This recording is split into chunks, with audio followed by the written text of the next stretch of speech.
Here we go. Let's make it a good day. We do it our own way. Let's make it a good day. Oh, no matter what they say. Oh, yeah.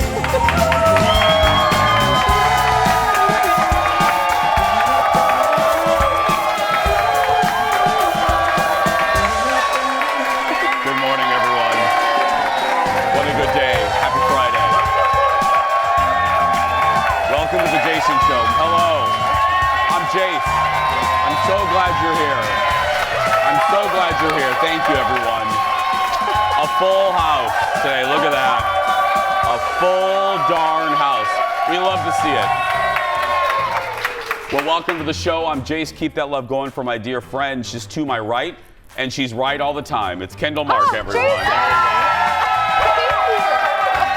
Thank you. How you doing? Hi. Will you please remind my husband of that next time you see him? I will tell him that you're always thank you. right. Thank yeah. you. Thank and you will so you much. remind mine that I'm always Yes. right? Colin, Yes. he's always right. I said this a couple days ago, I was quoting Jimmy Kimmel. Mm-hmm. Jimmy Kimmel was talking to Howard Stern, and talking about how he has a newfound appreciation now that he's done the talk show for so many years. He has a newfound appreciation for guests that come to play and audiences that track with you.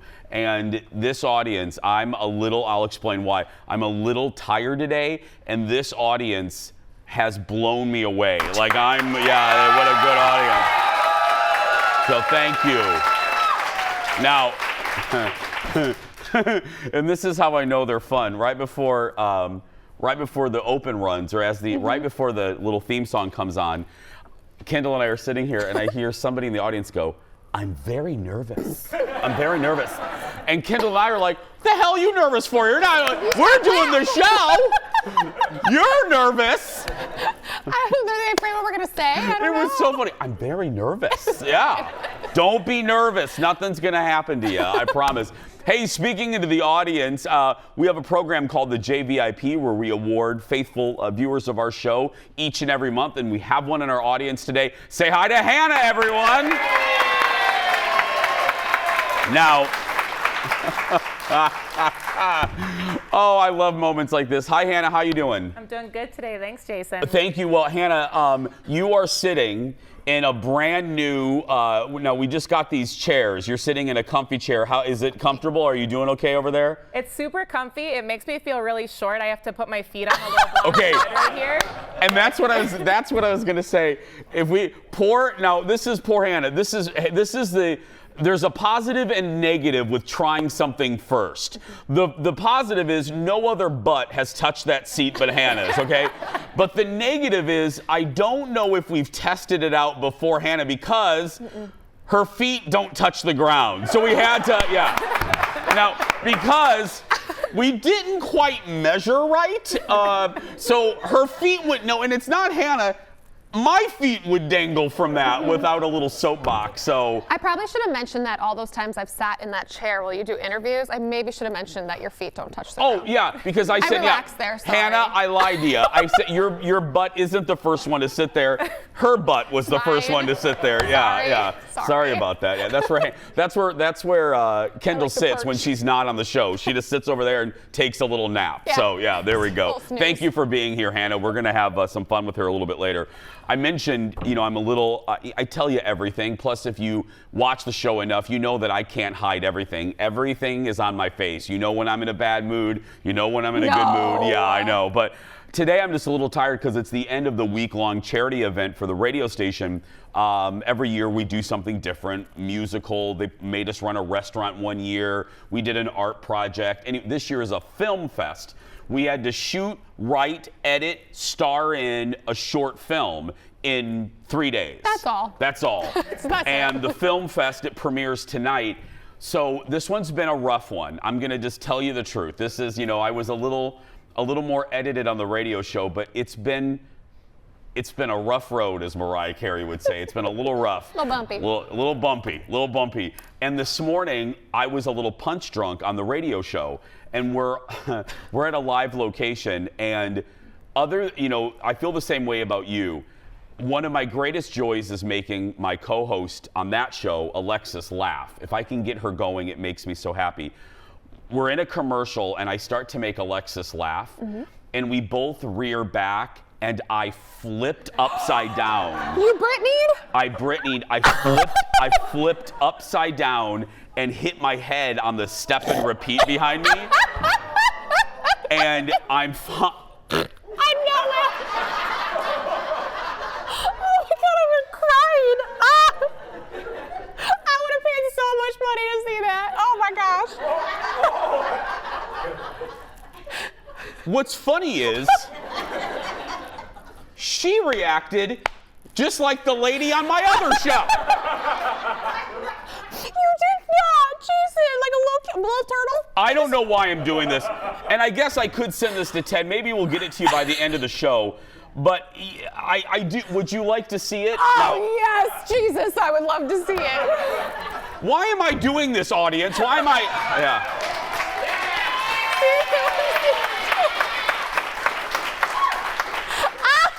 You ready? Oh, I'm so ready. I was born for this. We can turn it around? Okay. Leo, what camera? 6? Here we go. So Okay. we go. Okay. Can we get it there? Can we see it, Leo? Oh, hey guys, it's time for a dirt alert here. So Tim recently revealed the real reason he finally decided Anticipation. Here I go. Here I go. Here I go. series. And there I go.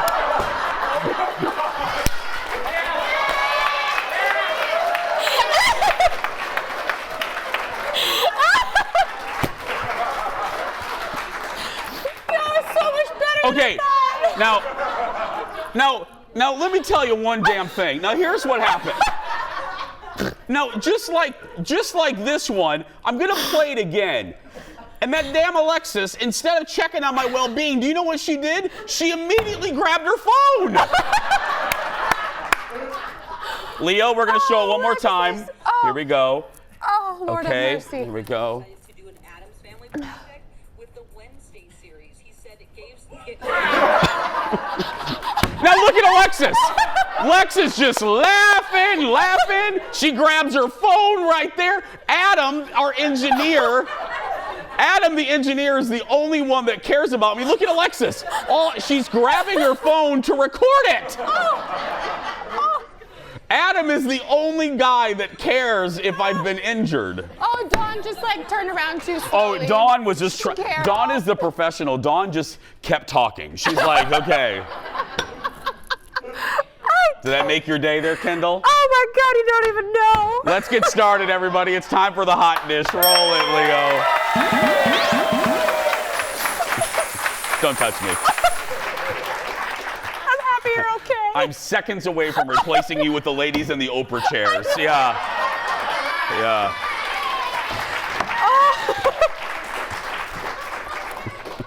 By the way, it's her birthday, so I am going to replace you over there. Yeah. Okay, first up, another late night shakeup. James Corden, he's already announced that this is going to be his last season. And now, I was like, what? Trevor Noah said he's ready to do something else. He's leaving The Daily Show. Look. It's been absolutely amazing. It's something that I never expected. And I found myself thinking throughout the time, everything we've gone through, the Trump presidency, the pandemic, just the journey of, the more pandemic. And I realized that after the 7 years, my time is up. But in the most beautiful way, honestly. Yeah. Here's the deal. If you heard that audience, I don't think the audience knew that he was going to announce his departure. He was acting like he was just celebrating the 7th anniversary of the show. Well, he said he's not leaving right away. An exit date has not been determined. Trevor has been on The Daily Show. He took over for Jon Stewart 7 years ago. And it was one of those cases where I can't remember. There's been 2 transitions like this that everyone underestimated the host. The first one was in 1993 when Conan O'Brien replaced David Letterman. Nobody knew who Conan O'Brien was. Lorne Michaels picked him. NBC barely wanted him. And it wasn't quite the case with Trevor, but can you imagine trying to replace Jon Stewart? Was, whether you agree with his politics or not, he was a cultural phenomenon. You never want to be the guy that replaces somebody like Jon. Right. But Trevor did it and defied expectations and made the show his own, which is what you have to do. You can't be another Jon Stewart. No. And that's the smart thing that Trevor did, one of the many. I really respect him. Well, Ted brought up a good point in our meeting. I forgot about this, but he had that lawsuit like a year ago or something with a medical procedure that had gone wrong. So I'm curious if it has something to do with that, or if he's just like, I don't want to do this anymore. And he wants to travel more too. Yeah. He wants to do stand-up. Next in the dish, the review for Lea Michele's first shows as the lead in Funny Girl on Broadway are starting to roll in, and they're pretty good. The New York Times says Funny Girl has finally found its Fanny. They say she is the best Funny Girl lead since Barbra Streisand debuted in 1964. One criticism, they said the audience needs to tone down the standing ovations. Enough. That is not a problem here. That is not a problem here. You keep it up. Yeah. And after this morning, I am going to stay seated. That's right. We have a lot more to come. We have such a good show today. Go get some more coffee. We'll be right back. Back in a moment. Something funny?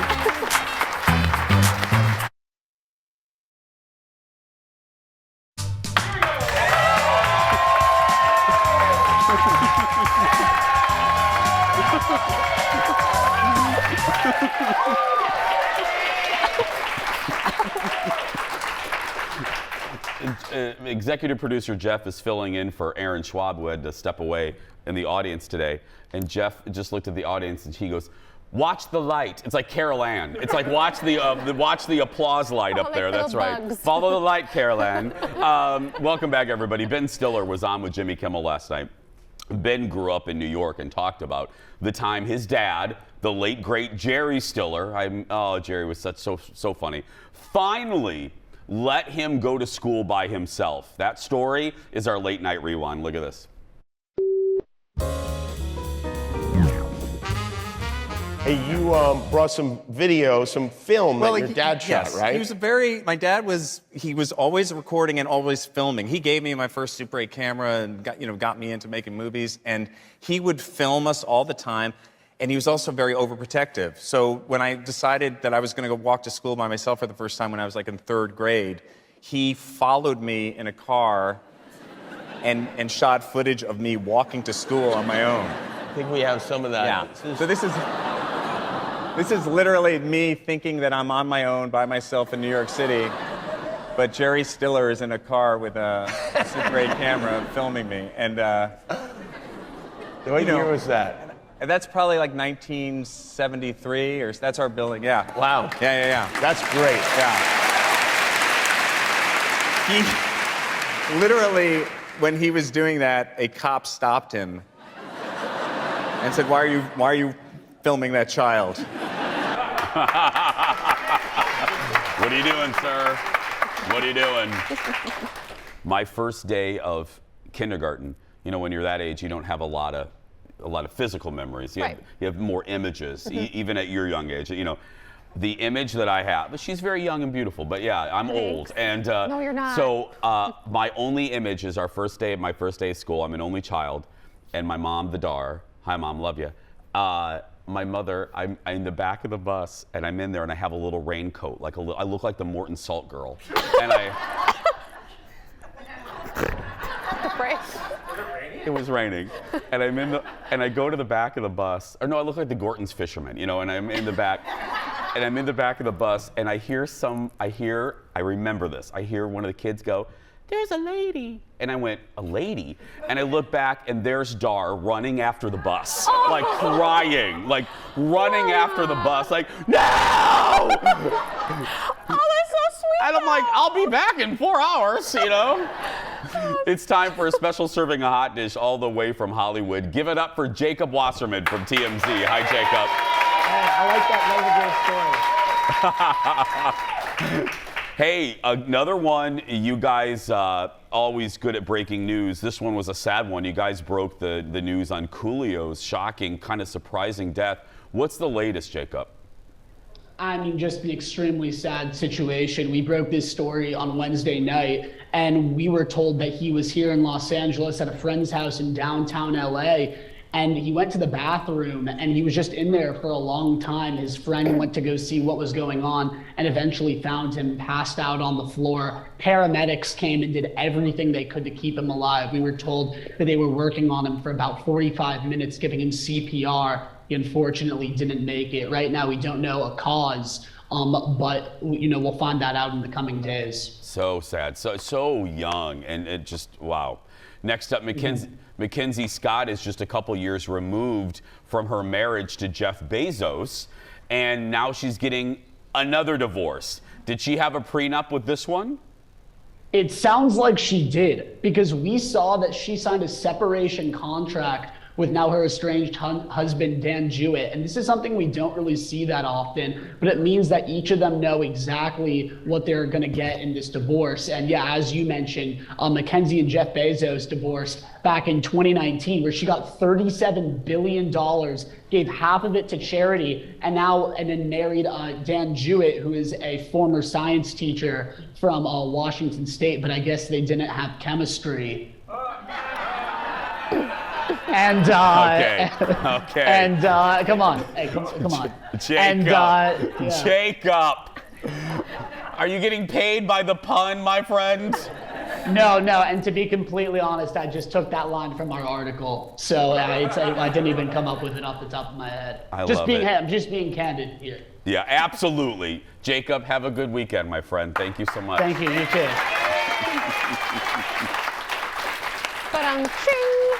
Did your mom cry when you or any of your sisters, or were they like celebrating? That woman like walked. She was like, goodbye. For real. She dropped me off at college, I remember, and being like, okay, bye, because my family, my sisters walked away with their hands holding my mom's hands, and I was like, I'm leaving my family, because I'm the oldest. Yeah. And I was like, bye. Mom was like, okay, bye, see ya. Why are you guys going to dinner? I was like, oh my God, I'm gone, I'm done. Oh my God, yeah, polar. Well, I was the only kid. Well, and I was the difficult one. So. Leo, come to my close-up. Yeah, there we go. I'm really fun. We had the exact opposite, because Dar couldn't even move me into college. She had my friend Bear. His real name was Curtis. Yeah. But he growled like a bear when he was a baby, so they called him Bear. But anyway, yeah. So Bear had to move me. Yeah. And then I came home. Then that's when my ferret jumped out of the window at my freshman year. The ferret story. Yeah. Nanook. Yeah. Yeah. R.I.P. Nanook. Hey, let's go to Hannah. Anyway, hi Hannah. Hannah's our JVIP. Hannah, where are you from? I'm from Shoreview. Oh, where my good friend Alexis is from. 694. And do I notice, is there a little Mickey Mouse theme, a little Disney theme with your ensemble? Oh yeah, just a little bit. Yeah. Are you a Disney fan? A huge Disney fan. Pass holders. Yes. Okay. World or land? World, obviously. Okay. Favorite park? I would have to say Epcot. Yes. Yep. There we go. Yep. Yes. Absolutely. Okay, Hannah. Hannah can stay now. I just wanted to make sure we had to pass that test there. Next in the dish, illusionist David Blaine is the latest star to go on the YouTube show Hot Ones. After he took down the hottest wings, he performed some magic tricks. Look. What do you mean? I want this. That one? Yep. Not this one. Not or that this one. This one. Or did you want that one? This one. The king, the suicidal king. Yeah, Is suicidal that intentional? king. Is that why you chose that one? Yeah. That's funny. Okay, so we'll use the suicidal king. So look, I just give it a little.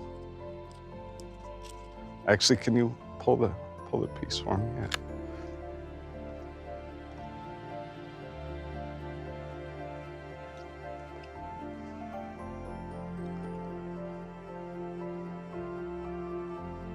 Not as good as the wings.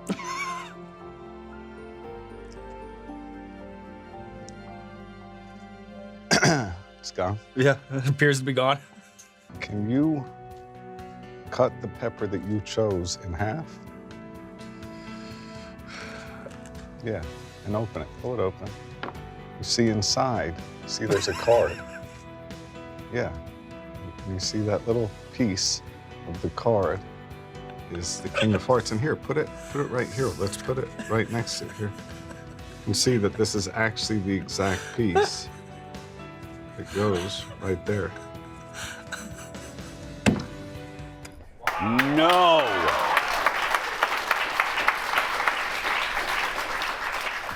How did he do that? I have no. I mean, I know it's rhetorical, but Right. that is wow. Okay. I know a card trick. Do you know that? I do. I know a card trick. We What? we don't have cards though here. So I know. you're setting something up that we can't complete. I know. But this is why I bring it up, because I use this card trick sometimes to get out of trouble, and I would like use it to distract. So you should learn a card trick. Do me a favor. Can you hand me your mug? David Blaine has a new live show coming to Las Vegas starting tonight. I'm moments from going over to the Oprah chairs. I'm serious. Those two are standing by. We're moving her out and moving those two in. She has a deck of cards? Oh my God, now I gotta remember this trick. Okay, wait, I gotta remember this. One in every crowd. Okay. She just said there's one in every crowd. Can I use this? You can. Okay, come on, let's go back over here. Okay, hold on. I'm gonna have to remember this. I haven't done this since I was in like hold on a minute. 6th grade. Ted, I'm really sorry about all the stories that you wrote that we're not going to get to. I'm sorry. Wait, you're gonna give me a couple minutes. I gotta remember how to do it. I just can't do it right now. The damn show's 40 more minutes. I didn't say it was a quick card trick. You Here's what we're gonna do. Here's what we're gonna do. Like flip them. Here's what we're gonna do. I'll do this next story. You practice, okay? I said a few minutes. I gotta Google this. I gotta remember how to do it. Okay. Something No about the pressure. 11s. I'm gonna go back to doing the show that Okay. Ted produced. Here we go. Hold on. I got this. We still on the air? I just want to make sure. Barely. Next in the dish, Robert De Niro was on with Fallon last night. He donated a lot of his film memorabilia to the University of Texas, including a very special driver's license. Look. One of the things I saw that you gave to them is you actually got a taxi cab driver's license. When you did Taxi Driver, you actually were a cabbie for a little bit. That's amazing. I love the hair there too. How were you as a cab driver? I was okay. Yeah. I'm a New York driver, so Yeah. I got along. Yeah. I got around. You're good. Did people recognize you? Well, there was one guy I think did a double take when he looked through the mirror. And wasn't sure whether it was me. That was it. Robert was nominated. Yeah, was nominated for an Oscar for Best Actor in Taxi Driver. How are you doing? Now, can I just tell them what happened in the break during that story? Yes. You had to Google it. I don't have know. to Google it. Kendall, I don't know if you can legally say I know a magic trick if Okay, you have to Google it. There's 3 piles of 3, and I just can't remember where the one thing. So you don't know a trick? No, I did it in 6th grade. Wait, hold on a minute. Leo, come back to 5. Tune in Monday. I'll remember by then. I'm not kidding. I need someone from Red Wing who graduated in 2008 and spent some time with me in the Sheldon basement to remind me how to do this card trick. I don't want to talk to people that hung out with you in a basement. The hot dish is done, but the show is not, sadly. Producer Ted looks at what's coming up. Stay right there. Back in a moment. Seeing Triple. You may have seen them on America's Got Talent or the Netflix show The Floor is Lava. The Versi Triplets join us in studio ahead of their weekend gig at the House of Comedy. Plus, Rolling Stone's list of the greatest TV shows had Jason rolling his eyes. It's so tasty, too. So today, he has his own list. Jason picks his 5 greatest shows. And believe it or not, none of them take place in Dallas. Put another ice cube in your Sanka. The Jason Show will be right back.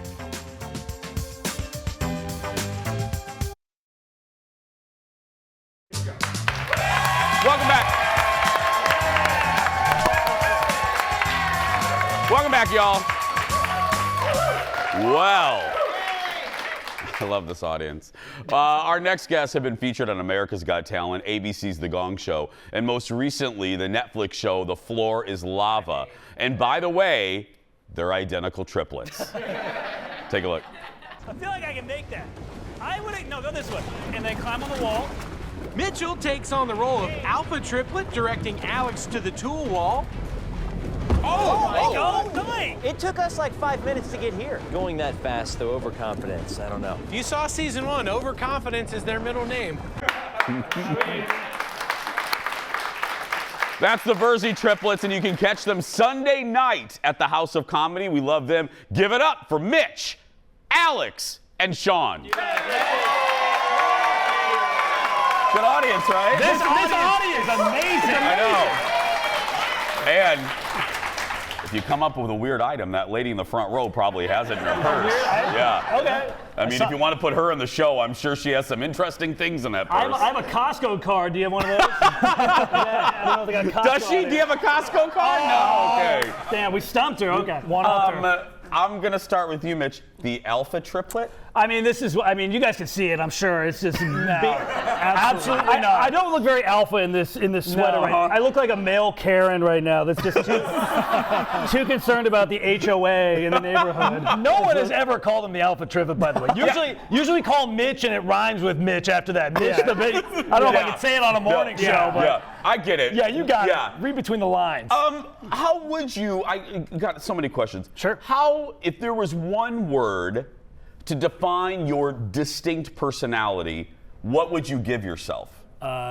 Comfort. Yeah. Sean, Sean is very comfort. He looks like he looks like a big kindergartner right now. He doesn't look good. I would rather look like this than Ted Bundy from Target right here. I think I look sexy.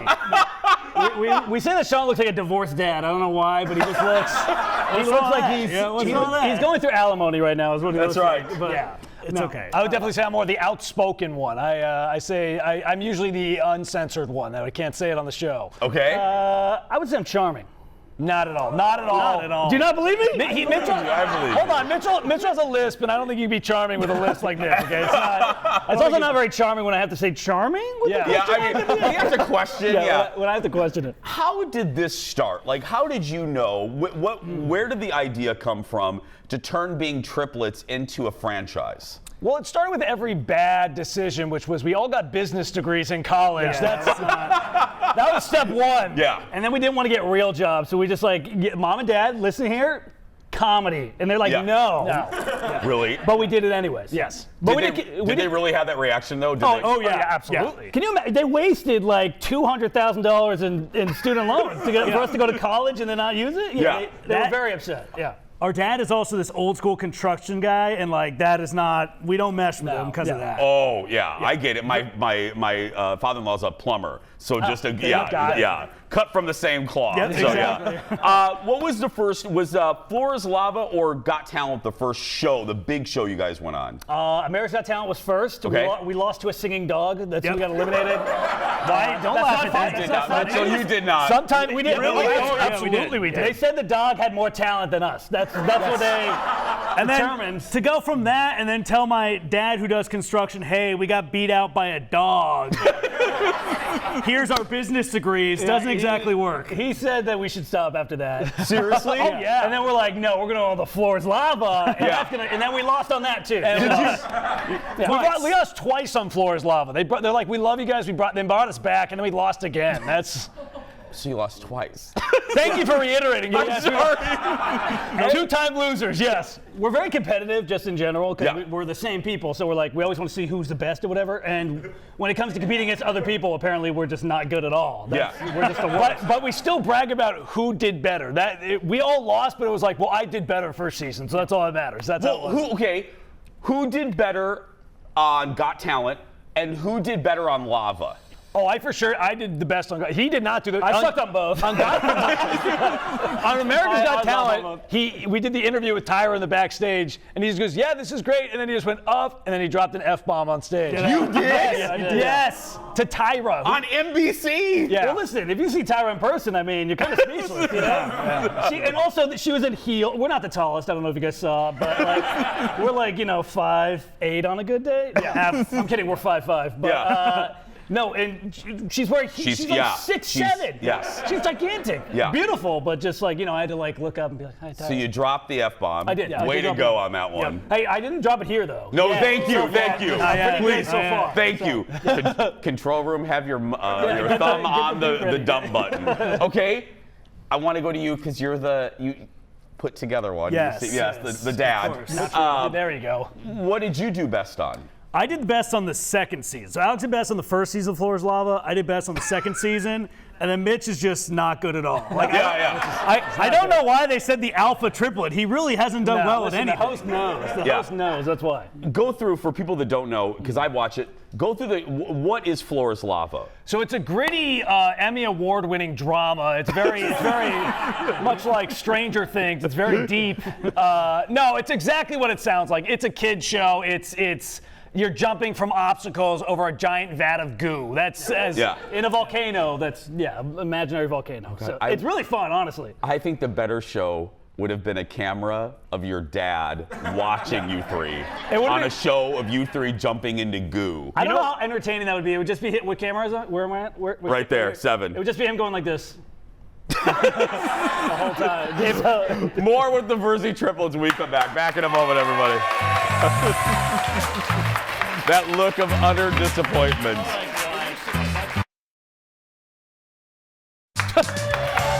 Somebody, an audience members finishing the. We just had an audience member finish the countdown. That's how She's much like, I got this. I got this one. Yeah. Getting them rowdy. We're back with the Versi Triplets. Besides stand-up, TV game shows, goo, and variety shows, and a business degree, the triplets are also very popular on TikTok. Here's a small example. Oh, no. Mom packed me pizza. Nice. Oh, sweet, I got a Lunchable. Mom packed me an onion. I love onions. Ha. TikTok, it's fun. TikTok has been, it's like we didn't have it when I was younger. I know I sound like a pilgrim, but but it is just, you don't even need to be on NBC anymore. You can find so much success and find an audience all on your own. Yeah, no, it's pretty crazy that you can just go viral off of one video. I mean, we still love to come on the Jason Show. Thank you. Thank you. That's not the same as TikTok. I get it. Real TV. The Jason Show is real gritty. It is. It's gritty. It's gritty. We handle hard topics here on the show. But it also makes you realize that society's going downhill. When people are getting famous over shaking their butts. Or muffin roulette. Yeah. I know you think. What the hell is this? I know what you're thinking. Wow, the skill, the talent. These are the guys that also lost to a dog. So it's like, well, how do you? I mean, people like watching us humiliate, like torment ourselves. So what is this? What are you doing here? The one is coffee, and then I think the other one is like. It's something. It's always something bad in the other side. Oh, got it. Oh. So you don't know which one it is. It was a challenge that we just picked up, and then people. Yeah. And I'll be honest, I'm a human garbage disposal. All of them tasted good to me. Like, it didn't matter. I'm just eating already. 1.5 million followers, 24 million likes. Way to go, guys. I mean, you lost to a dog, but this is that's true. That makes up for it. Yeah. What is? I wanted to know what's that you can say on daytime TV. What's one of the most regular or craziest things that you've been asked about being triplets? Like, what do you get asked? We usually we usually get asked if we have the same eggplants. Is that morning? Daytime? That's daytime. Is that morning? Almost always. Okay, let me look at the audience and see who's clapping for that. She's clapping. And also, half you are thinking it. Everybody, we get this question all the time. They gave us the best chairs for the best look right here, okay? Like, what did you expect from those guys, okay? This is, we're not talking politics up here, okay? That's the number one question. Look at front row. Look at Oprah chair right there. I'm sorry. Did you find this in your bag? Oh God! Did you guys, other than that question, the other thing I wondered, because are the audience still here? They're great. They're great. I love them. What's like the best prank that you've? I know you've get asked this before, but I'm just because I'm not a twin or a triplet. Yeah. What's the best prank off the top of your head that you pulled on mom and dad? Oh, on mom and dad. Let's see. Or just in general. I won't limit it to that. The best prank we pulled on mom and dad is conning them out of money and making 3 business Jesus up here. That was the worst. That was what we did. Best prank that we ever pulled in class. Yeah. Me and Sean had a public speaking class together. And the first speech was to do an intro about you, the bio speech, like an introduction speech. So I'm like, hey, Sean, I'll do your speech, you do my speech. So since Mitch is higher in the alphabet, he went first, did a great job, got an A+. I went on and just pretended to be as flamboyantly gay as possible. Thank you. And I was just like, yes, hello, my name is Sean. A+. I got a higher grade than he did. I did. Crushed it. Absolutely crushed it. Yeah. That's right. We're very smart. Yes, That's right. My people are smart. Give it up for the Versi twins. Versi Triplet. I'm not 20 you off. That's right. I killed off one of you. Yeah, Catch them at the House of... I said twins. I killed one of them. Catch them at the House of Comedy Sunday night for tickets. Boom. It's right there at the bottom of your screen. One night only, baby. Sunday night. The Vikings aren't playing. They're in the morning. Let's go. Do it. MOA.houseofcomedy.net. We'll be right back. Back in a moment, everybody. Thank you, my friends. What a pleasure, man. Thank you so much. Thank you, guys. Oh, God. What?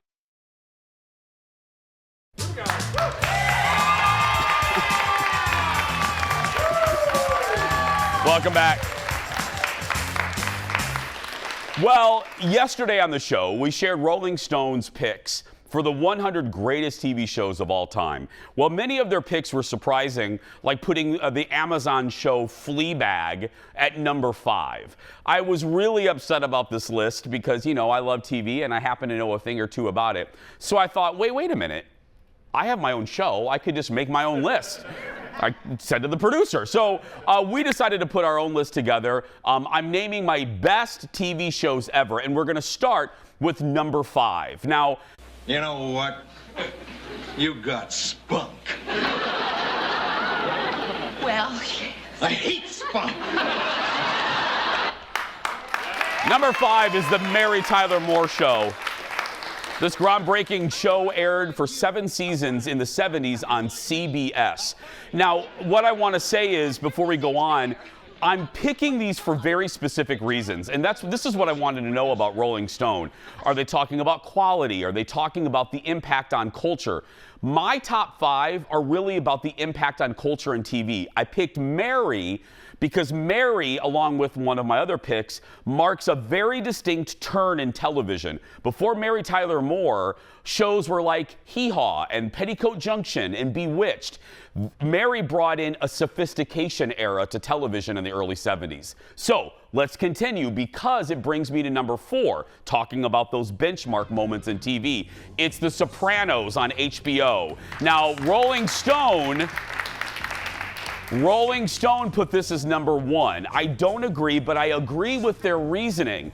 The Sopranos ushered in yet another era of television. Before that, it was all like fantasy and kind of a different style of acting. And The Sopranos ushered in a golden era for HBO, its network, with shows like Sex and the City to follow. A realism, a grittiness that you really didn't see on television. It was very Full House and Different Strokes and, you know, even still remnants of the era of Leave It to Beaver. So that's why I picked, well, and also it's just a darn good show. Number 3 on my list of the greatest TV shows, another HBO show, The Wire. This was in the top 5 of Rolling Stone. Now, I will tell you this. I haven't watched, I watched a few episodes. I put this on there because I'm not kidding. Every single list has this in the top 5. Some lists even put it at number 1. And so many people in my life say that this is one of the best shows ever done for television. I look forward to seeing it for myself, but I needed it on there because I think it's worthy. Number 2, now this is where I really want to talk about it. Number 2 are 2 shows that didn't even make the top 10 in Rolling Stone's list. The second, coming in at number 2, is a show that not only changed television in the early 70s, but changed culture. Look. And you show a little respect for your mother, huh? You're a little nice to your mother? Edith, what is this crapola you get? It's a French dish, Archie. It's called potatoes au gratin. I don't care what you call it. You realize you spilled cheese in the potatoes? The great Carol O'Connor and Gene Stapleton. It's Norman Lear's classic All in the Family. Remember when I told you about Mary ushering in that new era? Well, the truth of the matter is it was really All in the Family. The new head of CBS in 1969 decided in one fall swoop to get rid of what they called rural shows, like Beverly Hillbillies and Petticoat Junction, and they wanted to usher in a more sophisticated era, and the first show to do that was All in the Family, and it brought politics to TV like never before. I can't believe it wasn't even in the top 5 of Rolling Stone. And now, with 1 minute left, I'm going to tell you my number 1 TV show of all time. It's so tasty, too.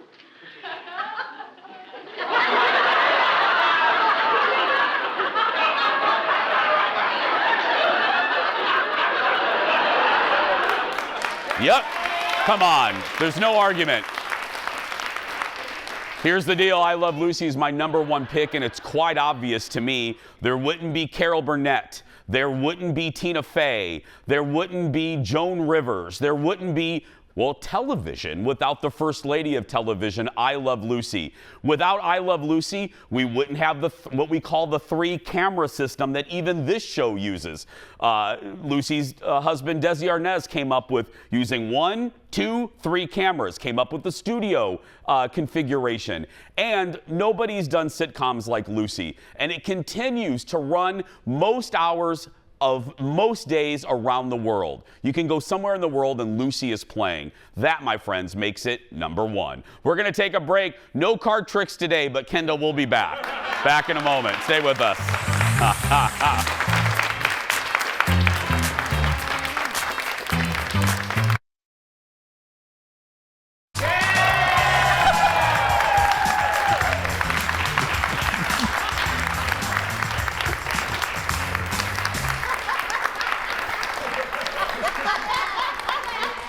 Hannah, aren't you glad you're here today? That's right, yeah. It's time for the world's shortest segment. Heartbreak for a baseball fan who missed out on a very valuable piece of memorabilia. Earlier this week, Aaron Judge hit his 61st home run of the season, tying an American League record. The ball hit a fan's glove, but he missed the catch. Instead, it dropped into the bullpen and was given to the judge. The fan did get to visit Jimmy Kimmel's show last night, and Jimmy invited him back to New York on New Year's Eve to watch another ball drop. That's right. We'll be right back. Back in a moment, everyone.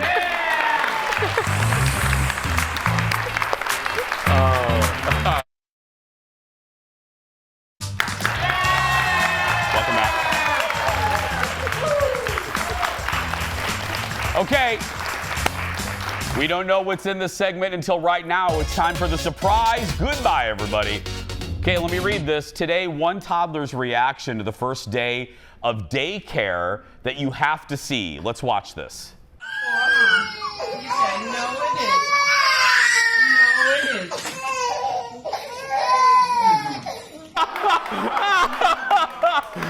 She is like, there is no way I'm staying here. A mom in Syracuse. I can't even read this. Syracuse recorded her 18-month-old daughter reacting to the noise of the other kids. You can see the side eye she gives all the other kids. Viewers say her reaction is a major mood. Oh. And her hand's like, She's like this. She's like, Fight or flight. No, I am not saying. Everybody, let's say goodbye to Hannah, our JVIP. And because Hannah came in here on such a special day, she gets another added bonus. Kendall's going to go home with her and do her magic trick for her family. That's right. Yeah. Hannah? Free entertainment. Your family's going to enjoy Kendall coming to your house. That's right. Yeah. It's a good one. It is. Monday on the show, Dave Schrader from The Ghost of Devil's Perch will join us live with more spooky stories. Plus, the woman who sings the Monarch theme song on Fox's Monarch. That's going to do it for us today. If you're watching and you're a kid that's being bullied, go out there and be yourself because no one can tell you're doing it wrong. Have a good day, everybody.